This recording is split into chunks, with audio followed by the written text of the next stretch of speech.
நம்ம இன்றைக்கி மகாராஷ்டிரா ஸ்பெஷல் போஹா எப்படி செய்கிறதுன்னு பார்க்க போகிறோம். இது வந்து அவல் வச்சு ஈஸியாக பண்ணக்கூடிய ஒரு பிரேக்ஃபாஸ்ட் ரெசிபி. அவல் உப்மான்னு சொல்லலாம்.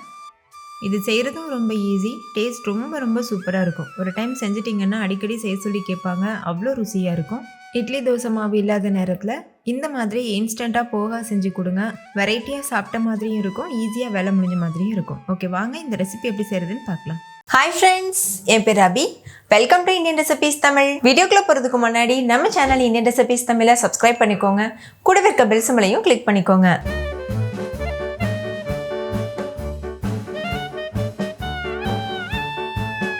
ஃபஸ்ட் இந்த ரெசிபி பண்ணுறதுக்கு ஒரு மிக்சிங் பவுல் எடுத்துக்கோங்க. அதில் 3 கப் அளவுக்கு அவல் எடுத்துக்கோங்க. நான் வந்து வெள்ளை அவல் எடுத்திருக்கேன். ரொம்ப நைஸாக இருக்கும்ல, அந்த வெரைட்டி எடுக்கக்கூடாது. கொஞ்சம் திக்காக இருக்கும், அந்த வெரைட்டி தான் யூஸ் பண்ணணும். இப்போ இது தண்ணி சேர்த்துட்டு ஒரு டைம் நல்லா வாஷ் பண்ணிக்கோங்க. நல்லா வாஷ் பண்ணிட்ட பிறகு இது முங்குற அளவுக்கு தண்ணி ஊற்றிட்டு 1 நிமிஷத்துக்கு ஊற வச்சுக்கோங்க. போதும். ரொம்ப நேரம் ஊற வச்சோன்னா நம்ம வதக்கும் போது சீக்கிரமாக உடஞ்சிரும். அதனால் 1 நிமிஷம் மட்டும் ஊற வச்சுக்கோங்க. பாருங்கள் எவ்வளோ அழுக்கு வெளியே வந்திருக்கு. இப்போ இந்த தண்ணியை கீழே ஊற்றிட்டு இது முங்குற அளவு தண்ணி சேர்த்துக்கலாம். இப்போ இந்த தண்ணியில் தான் நம்ம 1 நிமிஷத்துக்கு ஊற வச்சுக்கணும். 1 நிமிஷத்துக்கு அப்புறமா ஒரு சன்னியில் இதை வடிகட்டிக்கோங்க.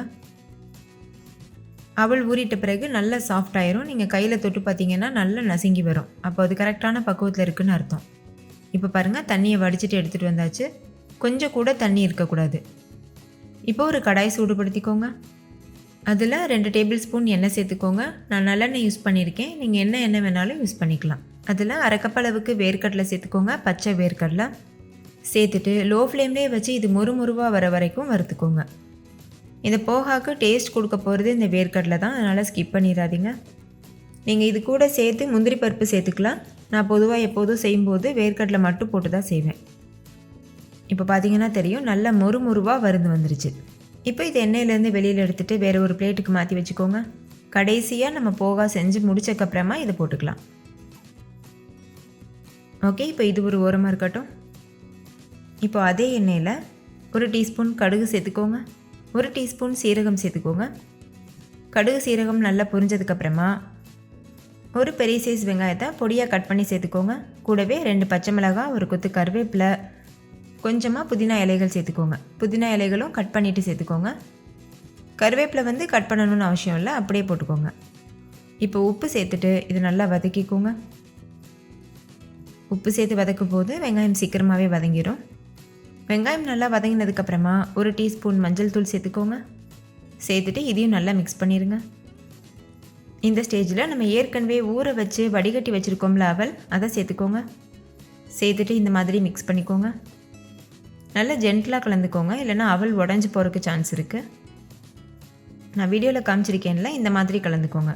கரண்டியை வந்து அடிப்பகுதியிலேருந்து கொடுத்து அந்த அவலை வந்து நம்ம எடுத்து விடணும். ஃபைனலாக இது கூட நம்ம ஏற்கனவே வறுத்து வச்சுருக்க வேர்க்கடலை சேர்த்துட்டு கூடவே 1 டீஸ்பூன் நெய் சேர்த்துக்கோங்க.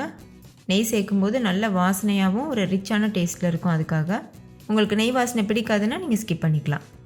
இப்போ நல்லா மிக்ஸ் பண்ணிடுங்க. மிக்ஸ் பண்ணிவிட்டு ஒரு நிமிஷத்துக்கு அப்புறமா ஸ்டவ் ஆஃப் பண்ணிடுங்க.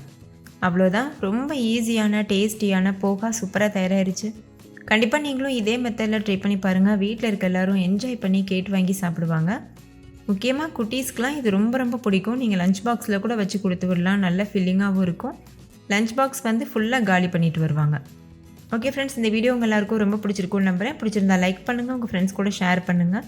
நீங்களும் செஞ்சு பார்த்துட்டு டேஸ்ட் எப்படி இருந்ததுன்னு கமெண்ட்டில் சொல்லுங்கள். தேங்க்யூ, பாய்.